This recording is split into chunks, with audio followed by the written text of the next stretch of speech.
În Marcu 10:51, Iisus îl întreabă pe Bartimeu, orbul cerșetor: ce vrei să fac pentru tine? Bartimeu a implorat milă, iar Iisus i-a răspuns la cerere și a avut milă de el.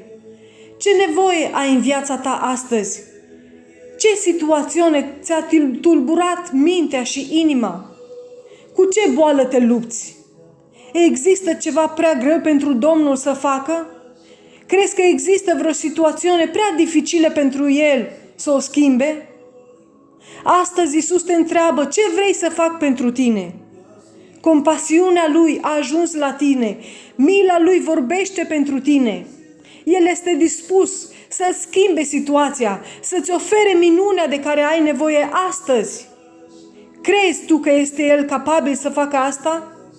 Primește ajutor divin acum, primește vindecare divină acum, primește eliberarea ta din acea situație negativă acum în numele lui Iisus.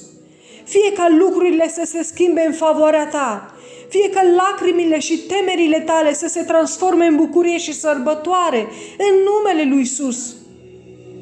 Pe măsură ce trecem din iulie în august, treci de la rugăciuni la răspunsuri, de la declarație la manifestare, de la dorințe la confirmare, de la proces la rezultate și de la vis la realitate, în numele lui Iisus. Pentru ceea ce te-ai rugat, ceea ce ai așteptat, ceea ce ai visat, ceea ce ți-ai dorit de la Domnul, timpul tău este acum. Timpul ca Domnul să arate favoare față de Sion a sosit. Lasă-ți inima să fie într-o dispoziție de rugăciune toată luna asta. Răspunsul la rugăciunea ta este aici. Fii încrezător. Pregătește-te pentru minunea pentru care te-ai rugat. Nu vei rata acest sezon al minunilor lui Dumnezeu în numele lui Iisus. Te-ai rugat pentru vindecarea ta sau a celor dragi? Te-ai rugat lui Dumnezeu pentru un loc de muncă? Sau te-ai rugat pentru restaurarea căsniciei tale, a relațiilor tale? Te-ai rugat pentru un copil de la Domnul? Sau te-ai rugat pentru o casă, pentru familia ta? Acesta este momentul tău. Primește vindecarea și restaurarea sănătății tale acum în numele lui Iisus.